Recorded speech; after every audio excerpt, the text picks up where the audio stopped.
don't know him well enough to tell you who they are, to be honest with you. His wife, Jamie, I'm going to introduce her in a second. His wife, Donna, said this morning, she goes, you take a lot of risk. Well, not actually, because some of us, and Scott Urie's here, and the Williamsons are here. They've housed them all week, and they've been thoroughly vetted through our people.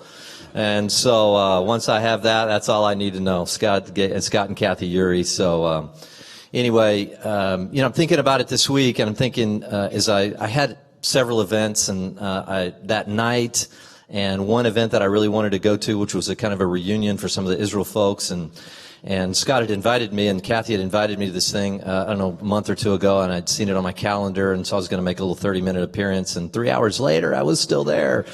And then Laura and I had dinner with Jamie and Donna the other night, along with John, who's the president of C3. C3 is a movement in Seattle. Now, Jamie and Donna, turn around. If you are from the Seattle area, would you please raise your hand? Please raise your hand. Now, would you look at that? Look, that's how many people from Seattle you have. That's the C3. So C3 is an awesome organization. But not even that is the reason that I invited them to come. I heard Jamie, and in about 10 minutes in, I'm like, if he will, he's going to speak at our church this Sunday. And here's why. Because I'm always looking for places to get better, places that I need to get honed in my own ability to share my own faith. In fact, how many of you will say, well, fans, friends, family members, people, maybe wherever you live in your neighborhood, at your country club or whatever, given the fact that we're in Palm Springs, wherever that is, and you just say, well, they're just not interested. They just have no interest. And I say something, they immediately turn away. It just seems so, any kind of invitation is just, there's nothing. There's just like deadness there, and I don't know how to penetrate that. Well, or maybe you think of the kingdom in this way. Maybe you have a kind of a prosaic view of the kingdom, which is, the kingdom is we go to church and we do this, and this whole idea of the way we read it in the book of Acts, where there's dynamism, there's supernatural breaking out, there's just incredible things going on all the time, and you haven't really been involved in that, and you don't feel that. You can't feel that in your DNA. Well, how does that work? Or maybe last night I was looking at Anthony Bourdain, and he committed suicide here within this last year. I mean, here you have the very purveyor of life is good on earth, right? All the greatest food from around the world. He travels, he gets to see all these different places and travel and food and all this, and this is great. And then he takes his life. There is a kingdom that Jesus said we could enter. And I want more people to find the kingdom that I found. And I think Jamie has some real input. A little bit of just short background on Jamie. Jamie was in the D.C. Metro Police, one of the decorated guys there, and was commandeered by the CIA to be essentially dropped off into Muslim countries to essentially anti-terrorism stuff. And so they said, you do it any way you can, but we're going to essentially do that. And so he and his wife, Donna, have been overseas the last 25 years or so. They lived in Israel for a period of time. Donna is still, forgive me, is Jewish, and she loves a Jewish Messiah, Jesus. And they hooked up, and he actually led her to the Lord, which is kind of cool, because that's what happened with Laura and me. I actually had the privilege to lead Laura to the Lord. So I could say a lot more about this, but I'm going to let him tell you the story, and I'm telling you, strap in. It is going to be a great morning, and I think it's going to have a legacy impact. I really do believe that, a legacy impact on the way we think about the kingdom of God. Please welcome Jamie Winship.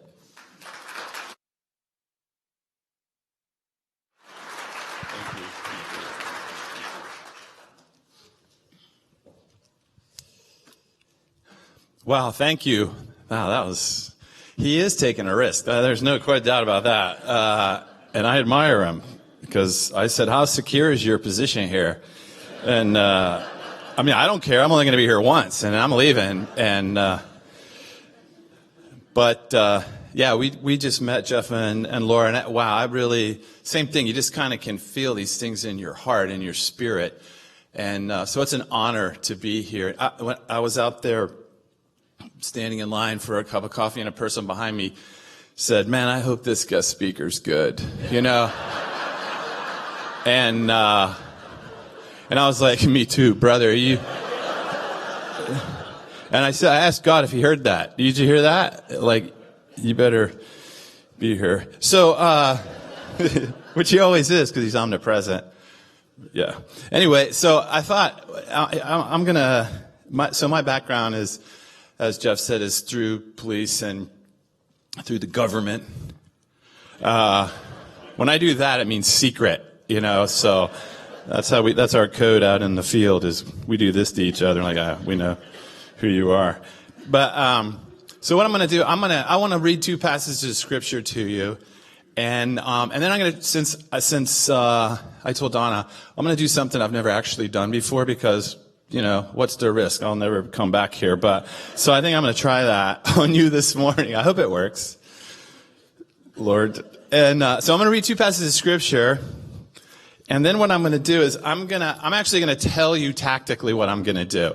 So this is what I'm going to do. I'm going to read two passages of scripture, one from John, one from Hebrews. And then I'm going to tell a story. I'm going to tell you my rhetorical, tactics and what I'm going to say. This is called a chiasm. If you study scripture, there's chiasm arguments.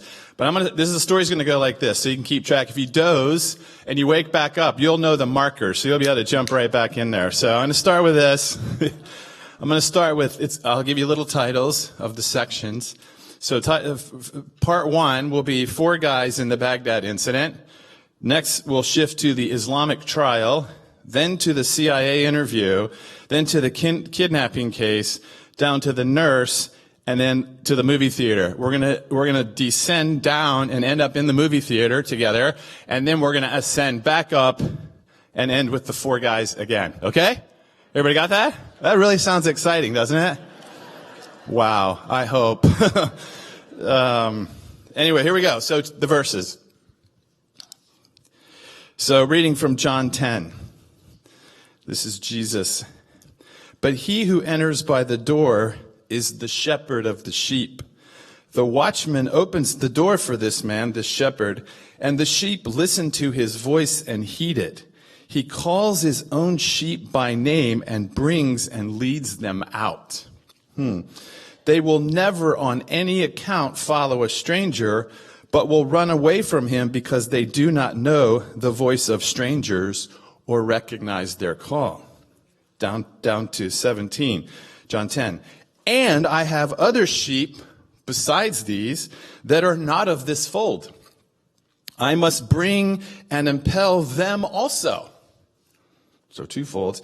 And they will listen to my voice and heed my call. And so there will be 1 flock under 1 shepherd. John 10. Wow, that's pretty powerful. So Hebrews 4. So we see the shepherd calls his sheep by name. And that's how we know it's the shepherd, because he calls me by name. And when I hear the other voices, I don't go because they don't call me by name. And there's other folds besides this one in other places, and he calls them by name too. So it's a lot about hearing the voice of the shepherd calling you in your true identity. Hebrews 4:12.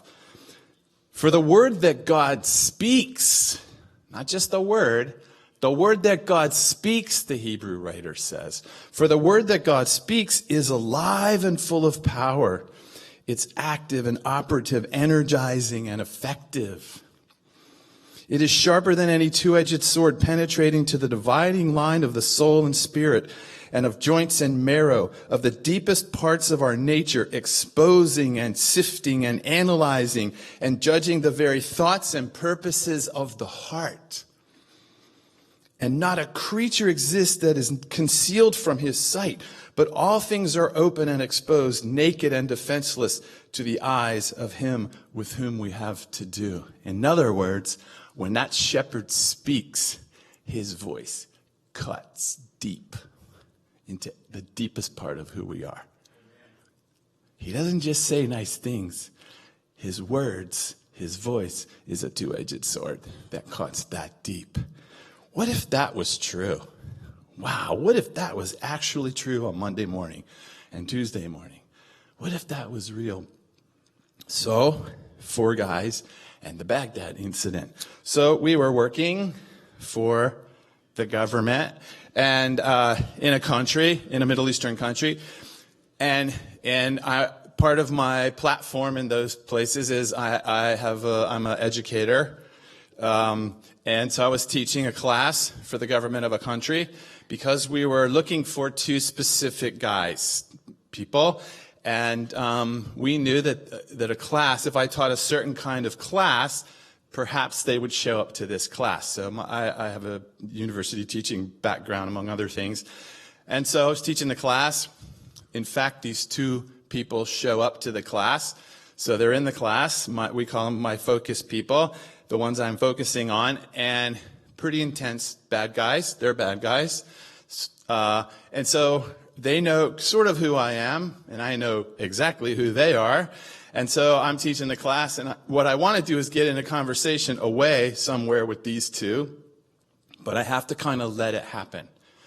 So by this point in my career, this is about like 25 years into my career of doing this kind of stuff, I'm pretty confident of how this is going to go, right? So I learned a long time ago in the police academy, you plan, train, and then those scenarios never, ever happen in your career, ever. That's why you train, so you know this is never going to happen. That's why you train. And then what happens is what you've never expected. So I'm ready. I know that no matter how I plan, this is not going to go that way. Right? And so, anyway, that's progressing. So one night I finished the class. It's late at night. I'm standing out on the street corner in this Middle Eastern city, trying to get a taxi to go back to our apartment. Donna's with me in this country. And so this car pulls up. I can't get a taxi. This car pulls up, and in the car are 4 guys. And the 4 guys get out. The good news is 2 of the guys were the 2 guys. The bad news is there were 4 of them, and they got around me in a circle, which isn't normal. You know, here's a little training thing.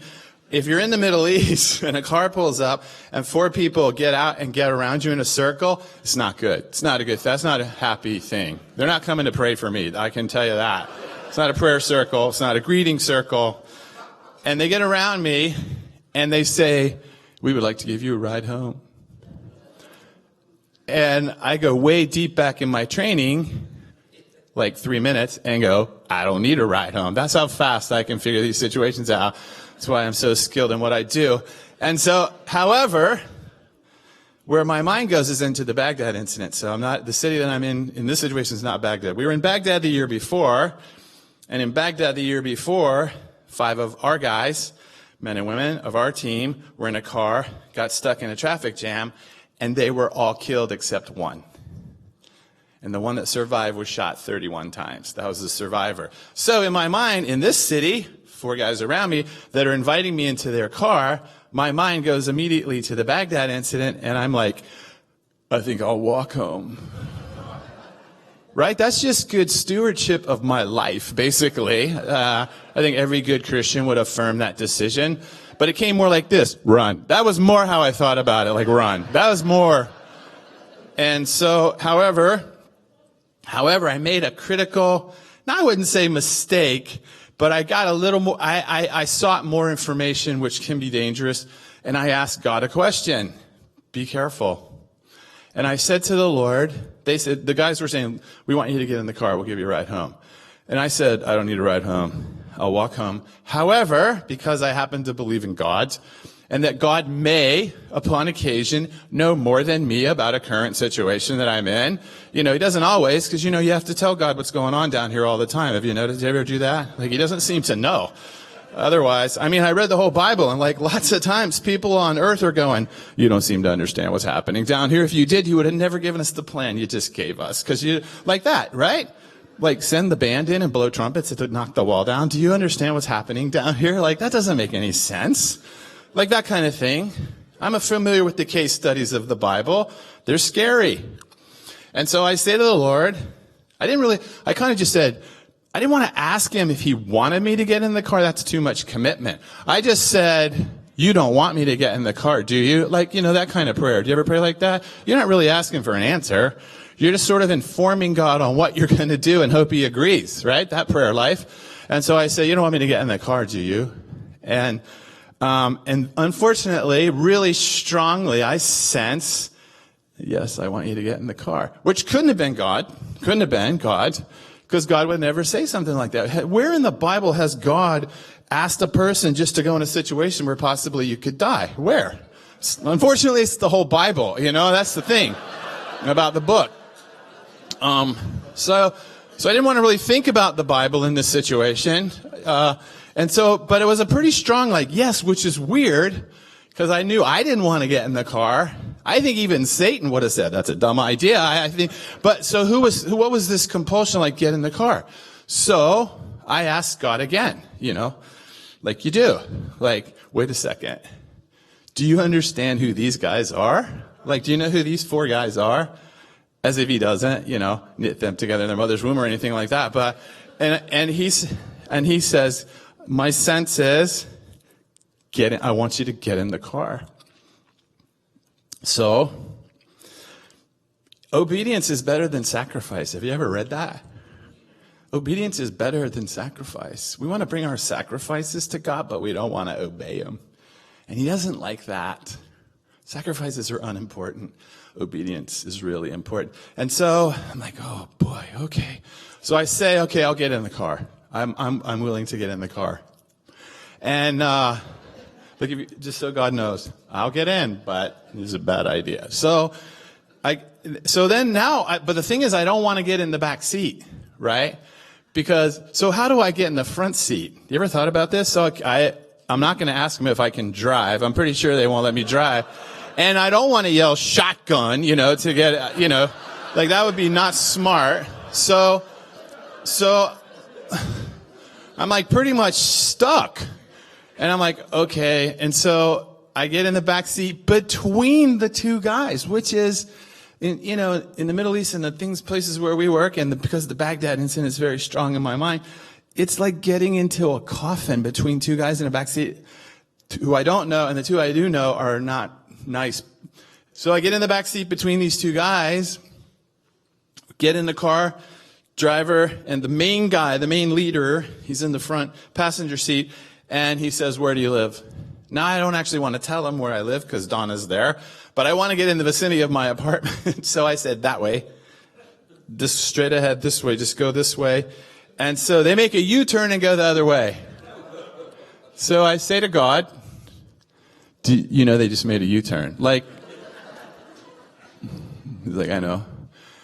And so they go the other way, and they drive into the eastern part of the city, which is not a good part of the city. It's a bad part of the city. And we go through the eastern part of the city, out into the desert, which is even worse. So we're driving out in the desert. Pretty sure we're not going to look at constellations or anything like that. And we're out there, driving down this road, and the passenger, the guy, he turns around and looks at me, and he says to me, we know who you are. We know what you're doing. I'm thinking, I don't even know what I'm doing, honestly, to God. But we know what you're doing. We're going to take you out into the desert. We're going to put you on trial in front of a cleric, and we're going to execute you. That's what he said. And then he said this, what do you think of that? What? All of it's horrible, but that is just not, that's an unexpected question. What do I think of it? But I didn't know what to say because I was kind of stuck on the plan before that. We're going to execute you. What do you think of that? And I was like, God, what do I think of this? What do I think of this? And then I thought of the Islamic trial. It's that's how it works. God, what do I think of this? The God who speaks, the God who calls me by name, the God who's in the car with me. What do I think of this? And he reminds me of being on trial in an Islamic country 10 years before this little incident. So me and Donna moved to this country. This is the Islamic trial chapter. We're in this Islamic country, and we're in the country, and I'm teaching graduate level students in an Islamic university, which I loved, and I love the students. However, in the university were government people from another government, from another country, who had 300 of their people in this island where we lived. So here's the odds of the teams. My team 7, their team 300. So have you ever read anywhere in the Bible where God likes to make your number really, really small and the bad guys really, really big? Whole Bible. Exactly. So that's what's going on there. And so we discover all these operatives from this other country who are pretty determined to make sure we don't succeed in what we're supposed to be doing in this location, which is countering them, actually. So I'm teaching in this class, and these guys, these operatives, can't really just kill us.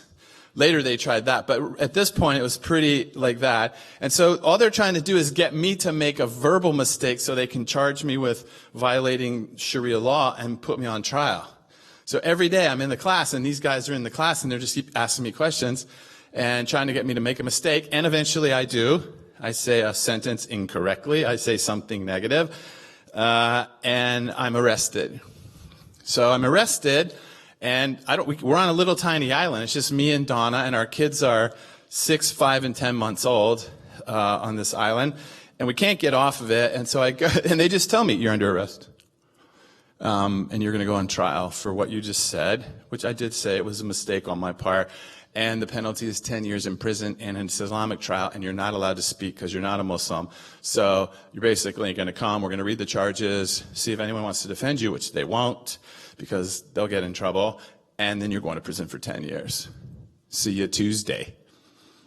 So I go home, and I'm like, "Hey, Donna," and she's like, "How's your day?" And I was like, "Well, I got invited to a court case. Are you a jury member?" "Not exactly. I'm the defendant." And I tell her, "Yeah, this is really bad, and I'm pretty sure there's no way to get out of this one. And so I'm pretty sure I got to go. I mean, what am I going to do? I don't want you to get hurt. I'm going to jail for 10 years. I just got to show up at the trial, go through the motions of the trial, and then wait for the sentencing." So we start asking God, informing God, "Do you know what's going on this little island down here? Like, we're in trouble." And I called our country, and I said, "Hey, heads up, got arrested, going to trial, 10 years in prison. What should I do?" And this is what they said: "Good luck." Thank you very much. Tax dollars at work right there. And so I'm laying in bed the night before. Me and Donna are there talking, and I'm like, I'm not too worried about going to prison. I'm more worried about her being left alone in this place as a Jewish person in this place, and our little kids. So anyway, go to the trial. I'm sitting in the trial, and they read the charges. There's the clerics and the head of the university and the guy that brought the charges. One guy's missing. I don't know why he's missing. There's a big, very powerful guy who's not there.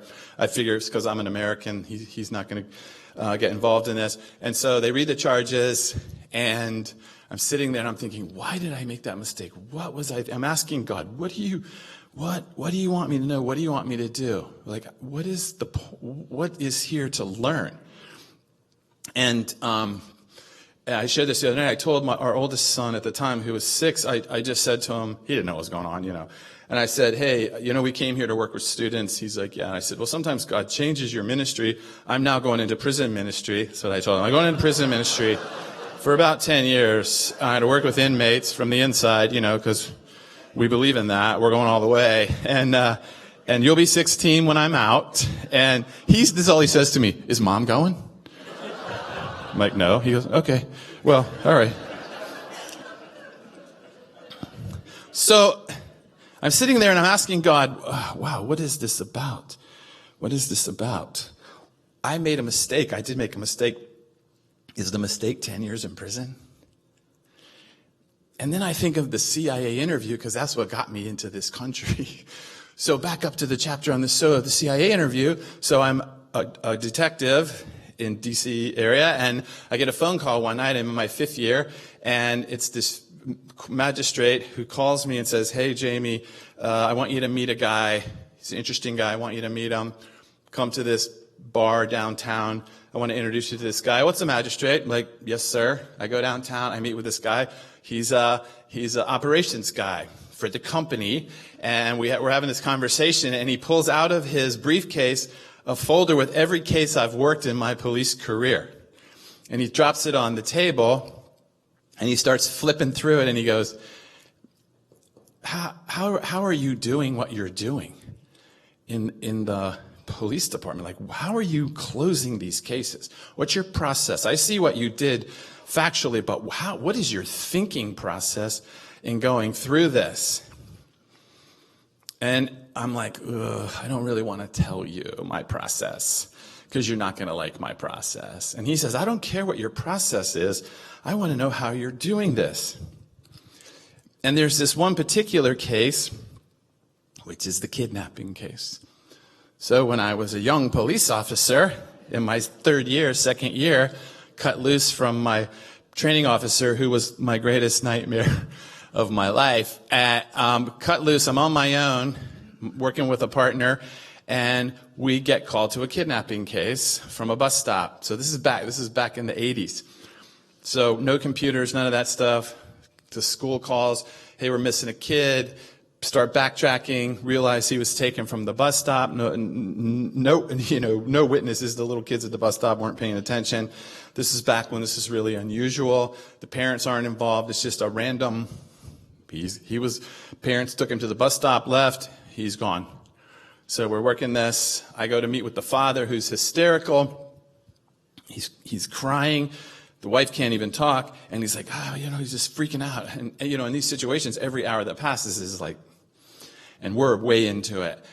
So we have the helicopter up, and we form a perimeter around the area, but it's kind of like, So I'm with the father, and he says he's crying. And at that time, we had 2 kids and 2 little boys, and I said, you know what?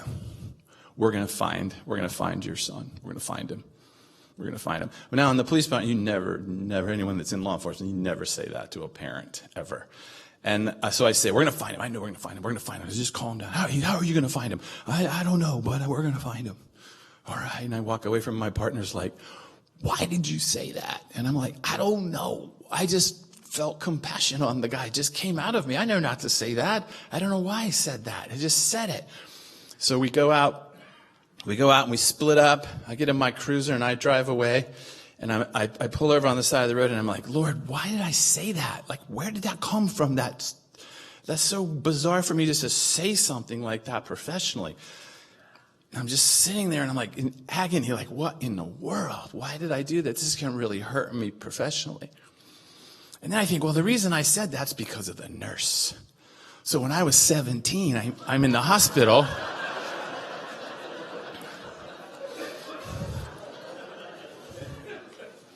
Don't laugh. I got to get through this. I can't take these breaks. This is like 7 seconds of you taking time up.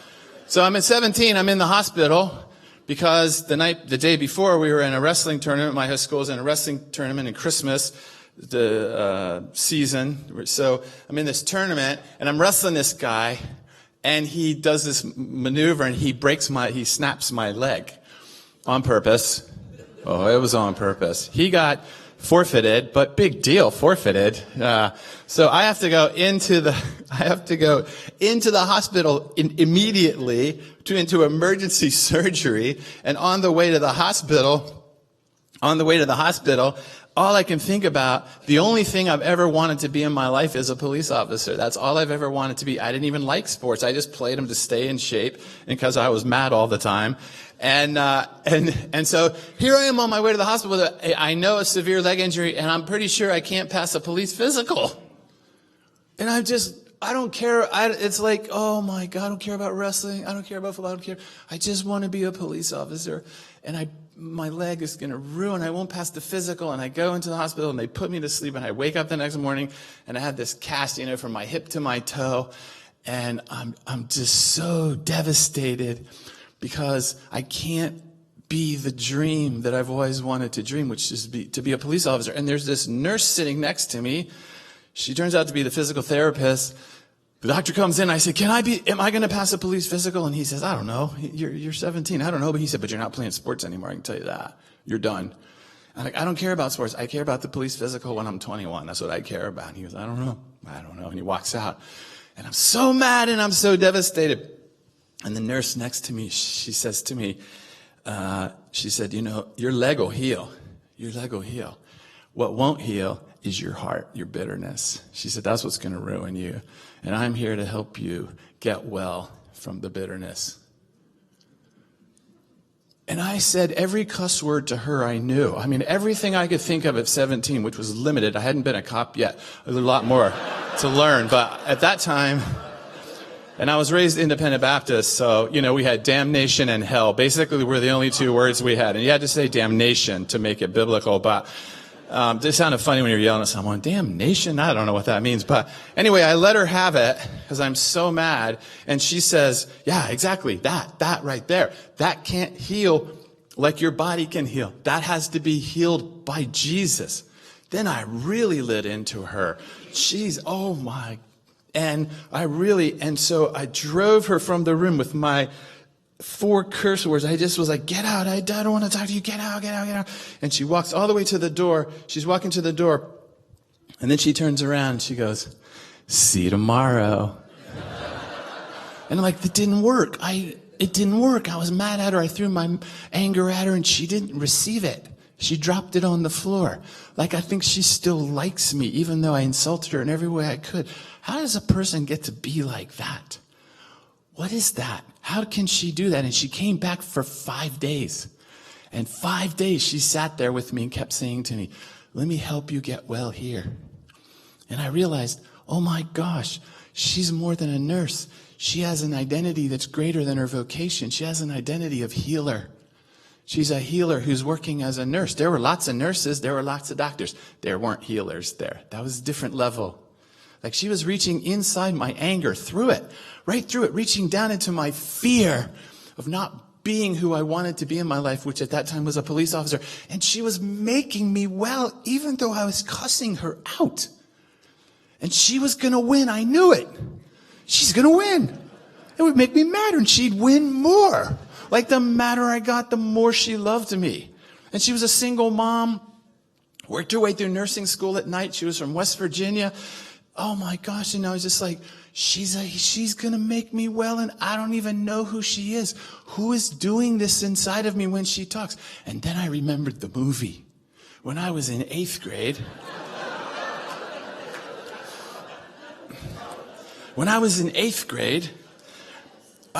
my mom is independent Baptist, which is like, whoa. And so pretty much every thought me and my brother had was evil and sending us straight to hell. That's pretty much how that was going. And it was kind of the thing, like, when she was leaving the room at night, she would go, remember, the wages of sin is death. And then she would leave. She never said the other part of that verse. She just gave us the warning, the shot across the bow warning. Good night. With that in our mind. And so God, to me and my brother, was like, wow, we never want to face this person, because he's probably more severe than Mom. And to spend eternity with that, well, like, what was hell like then? What are the options in this thing? And so, anyway, so we were not allowed to listen to bad music. We weren't allowed to go to movies, all of that.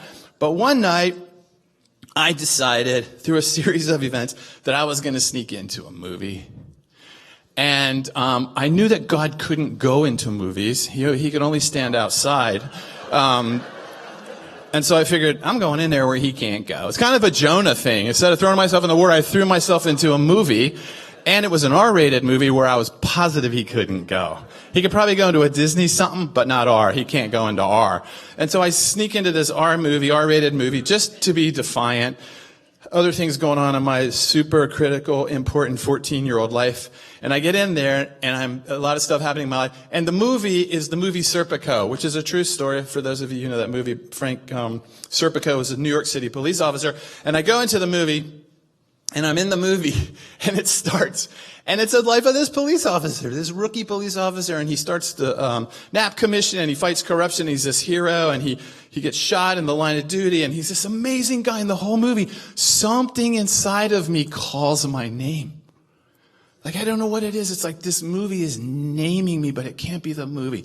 Something is calling my name and saying, this is what you're supposed to be, this. And it's so powerful. Like, who's in the R movie telling me this? It's inside of me. It's not the angry God. He wouldn't come in here. He would never let me in here. What God is in here? But this God that's in here knows me deeply. And he's calling me. And I just burst into tears. I was so moved. Like, this is my name. It's something like this. And I just start crying. And because I'm raised independent Baptist, to make a decision, you have to go forward, right? Doesn't count if you don't go forward. God's like, did you go forward? No. Well, that doesn't count. That's how he is. And so I get up and the movie ends and I'm crying and everyone's leaving. I go forward into the theater and I walk up on the thing and I just stand. I don't know what I'm doing. I'm saying yes to whoever's saying I'm this. And it's me and the projector guy, projector's back. I can see him up there. He's like, what are you crying about? It was the end was happy. I'm like, I don't know. And I say to the heavens, I'm going to be this. I commit my life to this. And I walked out at age 14 and I've never wavered from that call. Do you know who was in that? The voice of the Good Shepherd. It was that voice. And the God who speaks with words that are sharper than any two-edged. And it cut right through all of everything I didn't understand. I didn't even know who God was, and yet I knew his voice. And he was calling me into a life with him in an R-rated movie theater. Who'd have thought? Is there anywhere in the Bible where Jesus shows up where he's not supposed to be? Whole New Testament, that's that one. So I come out, and so I'm laying in the bed and the nurse is talking to me and I just want to be a police officer because when I was 14 I saw that movie and here's this nurse and then it just dawns on me. To be a police officer in the kingdom of God, you have to know Jesus the way this nurse knows Jesus. You need your identity not to come from being a police officer or a nurse. It comes from God and you bring it into your vocation. You don't get identity from vocation. You bring identity into vocation. And that identity can come only from the Good Shepherd. And that's what this nurse is trying to tell me. She couldn't communicate it really well, but I could watch her do it. She was healing me. And when I left that hospital, I've never met this woman again. As far as she knows, this is a waste of time for her. One day, she's going to see what she did on that day. When this loudmouth kid didn't listen to her, but I heard her. I could see who she was. And I was driving home from the hospital and I said, God, the God that she knows, the one in the movie theater, you, the real God, the one who didn't come in the world to condemn the world, but to rescue us. That God, can you make me a police officer like she's a nurse? Can you give me an identity that makes me not only a really, really, really, really good, well-trained police officer, but something that only a kingdom person can do? Something where I can hear your voice. And so that's how I came to faith. From a person I to this day don't know. And so I go into the police department and you're not allowed to talk about your faith in the police department. And so I'm like, God, the God who speaks, the God that was in the movie theater, the God that talked to me through that nurse, right through all of my hostility, you cut right through it, right into the very spirit of me. Can you talk to me on the job? Can you talk to me in a way that I can tell other people what you're saying like she did to me, only at a higher level? And I just started practicing. And I told my partner, look, I'm a believer. When I got cut loose, I was off probation. I said to my partner, look, I believe that God speaks. He's like, whatever, I don't care. And I said, but when he speaks to me, I'm practicing because I didn't know where do you go to learn how to hear God? You can't do a podcast on this stuff. You have to actually live it, right? You have to experientially try it. And so I said to my partner, I'm going to do this. I don't want you to get fired. So when I go to talk about Jesus or something, I'll tell you and you leave. And he would. I would go, I'm going to do it right now. And he would take off. And he would call me on the radio. Are you done? No. You drive around. And our sergeant's like, you guys drive around a lot, but it's just the one circle while I tell people. And so we're in there, and I would tell people, and then I would say, okay, I'm done. He would come get me. But then he would watch what would happen to the people when I did this. And so then he would be with me. He would recognize the scenario, and he'd go, do your thing right now. This person needs what you do. Do it right now. And I would talked about it. He goes, yeah. And he would get in his car and drive around. He never stayed. But when we got good letters, he took them. And so I'm out there. And at this kidnapping case, in my second or third year, and I'm sitting on the side of the road, and I'm like, God, can you tell me where a kid is? Can you do that? Like maybe not all the time. I don't know how you do this. It doesn't seem like it's all the time in the Bible, but there's times. And if you did, how would I know it was you telling me where? How would I do that? And I'm sitting there and this car comes down the street, normal speed limit, run this residential road. Car comes around me and I feel like someone punched me in the stomach. I feel really nauseous, a feeling that I've come to master actually. And I feel really nauseous and I pull out and I cut the car off. I cut him off. I jump out. I go, get out and open your trunk. Get right now. Open your trunk. And he gets out and he opens his trunk. And there's the kid in the trunk of the car, alive. He's in the car. And the guy's like staring at me like, he was freaked out how I knew. And I was like, dude, I'm more freaked out than you are. I don't know. And then I call the detectives and they come up and they're like, the detective pulls me, the guy's confessing, like, how did your guy knew and, and all this. And the detective pulls me over and goes, how did you know how to stop that car? Like, let's say we're in court. This is what he says to me. Let's say we're in court and you're testifying. Why did you stop that car? Well, Jesus, nope. You're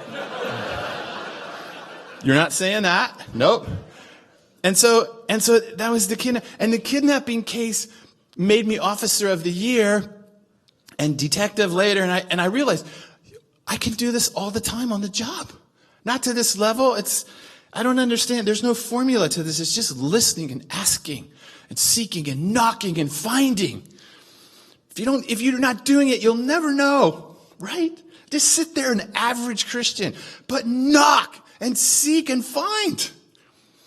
And so I started working cases like this, and me and my partner got promoted, and my captain got all this praise because he took the credit for me, and it was like, I don't care. The chief got letters, and he was like, yeah, we try and be progressive. He didn't know what was happening. He just, as long as it was good, I don't care. It's the kingdom. I don't care. It's not about me. It's about the king. That's what it's about in people. And so the CIA guy's like, how do you work what are you doing in these cases? So I'm in the CIA interview, like, what are you doing? How are you doing? You're not going to like what I do. What do you do? Well, he picks out this case. It's a gang case. And the whole gang, was transformed or something. He goes, what did you do to stop this in this gang? Well, we found the gang leader. I brought him to my house for the weekend, led him to Christ and put him back in the gang, and he changed the whole thing. And the guy's like, yeah, I don't like that at all. No, I don't. What is that? What is that? And he's like, what about this one, kidnapping case? What about this one, Chinese gambling ring? You broke a Chinese gambling ring. The FBI couldn't do it. How'd you do it? Yeah, I met the wife of the lead guy in the McDonald's, and I led her to Christ, and she went back and gave us all the books. And he's like, oh my gosh, okay, all right. Yeah. So the guy says, all right, whatever, can you do this in an Islamic country? Can you do this among militant Muslim terrorists? And I'm like, they're just people, right? People are just people. We give them these names, these team names, these names. We name ourselves. All these other identities that have nothing to do with what God calls us. All these political names and religious names. Jesus doesn't call you by those names. When the Good Shepherd calls you, he doesn't call the name of a political party.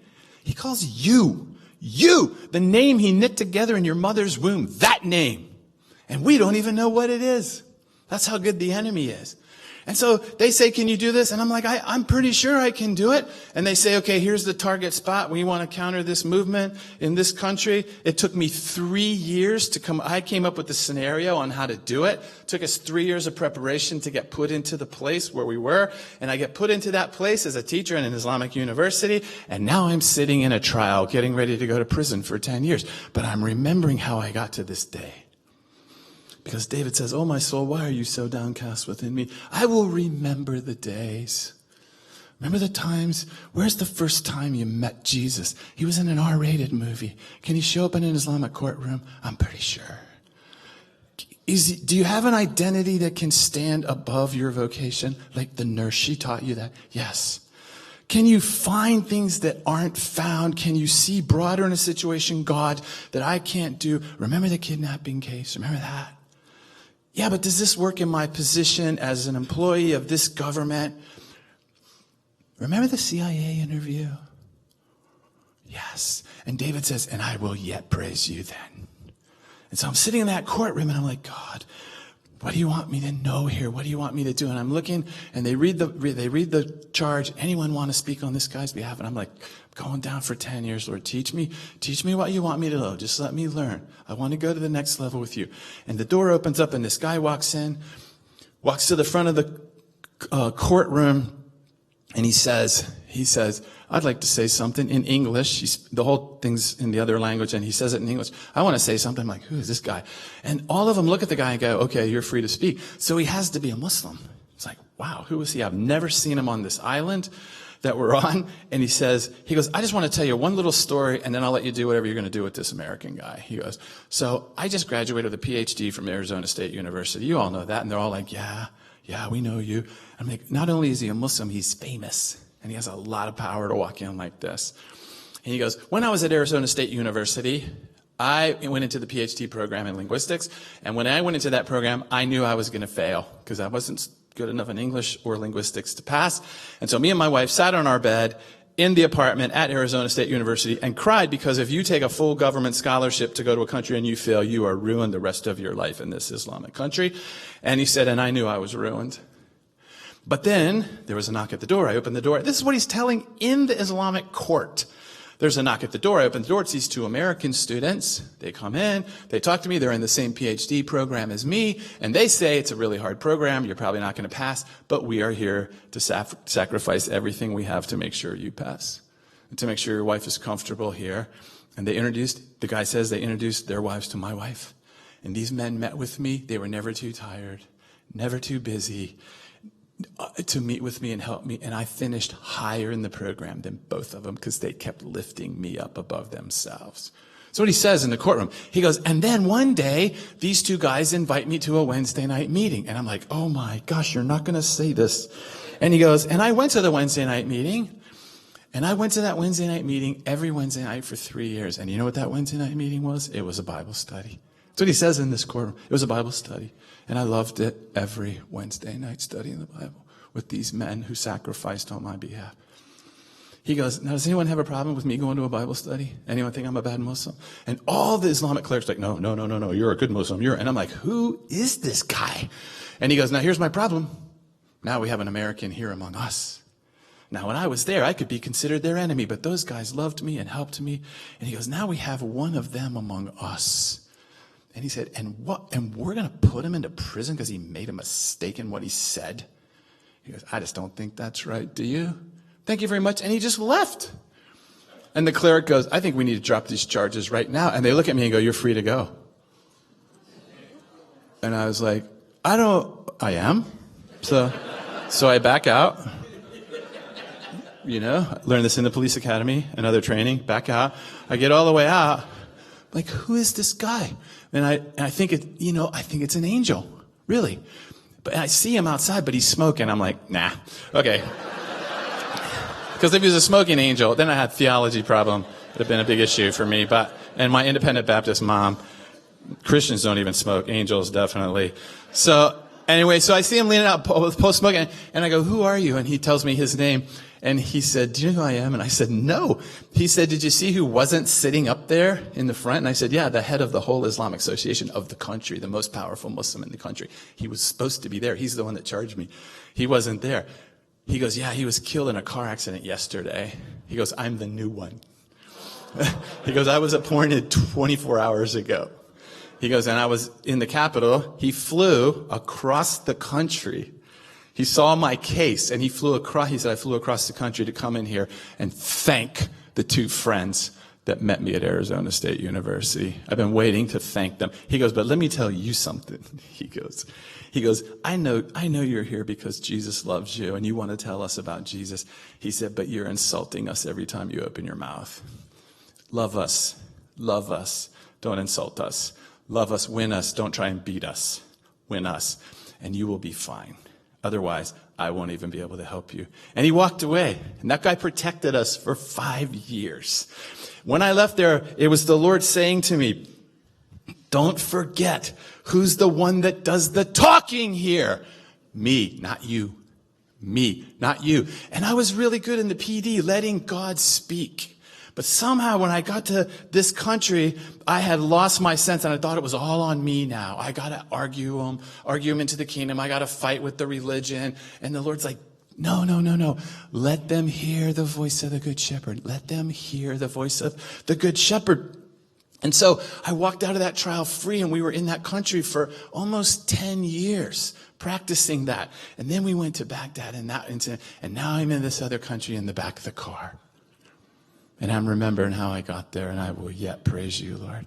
And I say, Lord, what do I think of this? The God who speaks, the God who knows my identity, the God that's always been with me. You've never left me. You've never forsaken me. Even when I wasn't looking for you, you were there. Even when I went to places that I thought you couldn't go, you came with me and you called me in those dark places. You are surely here now, and you're reminding me right now. And all this was an instant in my mind. That beautiful experiential faith, not head knowledge faith, experiential. Remember the day, Jamie, remember the day I was there? Remember that? Now, ask me what to say to these guys. And I said, Lord, what do I say to these guys? And he says to me, I just have a sense of it. It's very clear. I know his voice very well. I know the voice of the Good Shepherd really well. I've trained in it a long time. He's been talking to you guys every day of your life. We just aren't always listening. And he says to me, tell the guy that wants to know what you think of the fact that they're going to kill you, tell him that you're not afraid and that you want to be his best friend. And I said, okay, but I have one more question. Both of those are lies.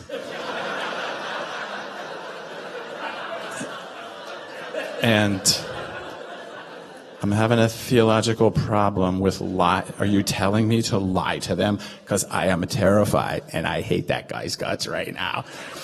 It's called confession in the Bible, that statement. And the Lord is so beautiful. He said, say it in faith. Do you know what faith is? Faith is the substance of things you hope for.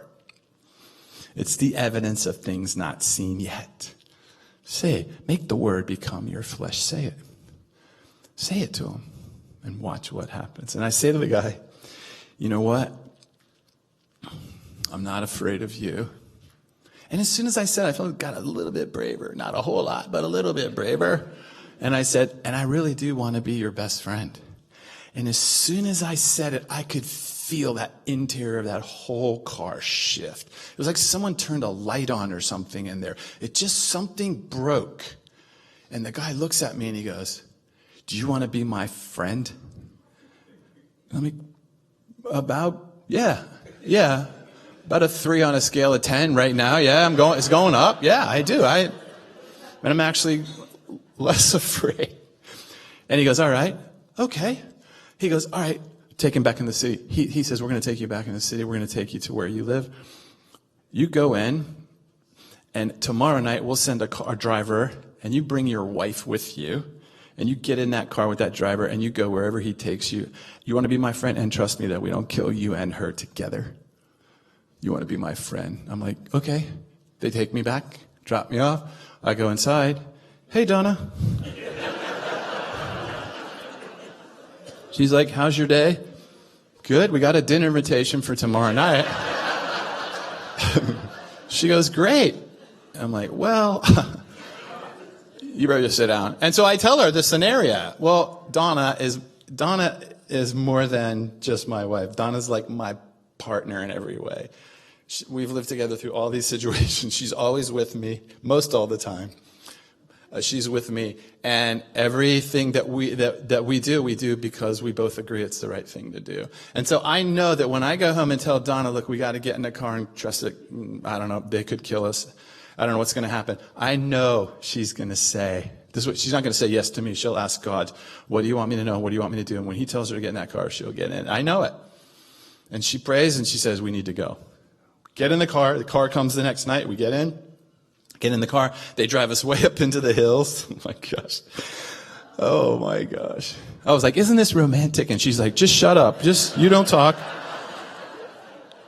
You said you want to be spontaneous. Here we are. Here we go. Secret date. And so we get up into this place and we go in there and they have a dinner and all of them are there with their wives. All of them, the whole group is there with their wives. And so we sit down with them and we get into this pretty heated discussion about everything, and I start sharing Christ with them. Just let it go. And I said, do you guys want to hear God speak to you right now? Do you want to hear him speak right now? It doesn't matter what I say. Do you want to hear him talk? Do you want to hear him speak to you right now? Do you know, is there anywhere in the Bible where God speaks to lost people? Whole Bible, again, yes. And so through the night, we're just in these very intense, strong, and it's just me and Donna out in we don't know where with all of this group, particular group around us that could do anything they want, any moment that they want, but we can watch the Spirit of God moving in them. And I have this picture as the sun was coming up in the morning, the dawn was breaking. The lead guy, the guy that said they were going to kill us, he goes over to the fire and he pulls out this piece of lamb and he puts it on a plate and he puts rice on it and he comes over and he kneels in front of me and he says, "You are not afraid and you do want to be my friend. And I thank you for loving me and caring about my people and willing to come here, even if it meant dying. And I honor you." And he handed me that, and that's what began the movement in that region. Now, here's the thing. Every one of you in this room can live hearing God like that, in whatever it is you do. You can. Do you know why? Because the Good Shepherd still speaks to you, and his word still cuts. And if you will listen and know your identity, at whatever age, the gates of hell will never prevail against us. Thank you very much.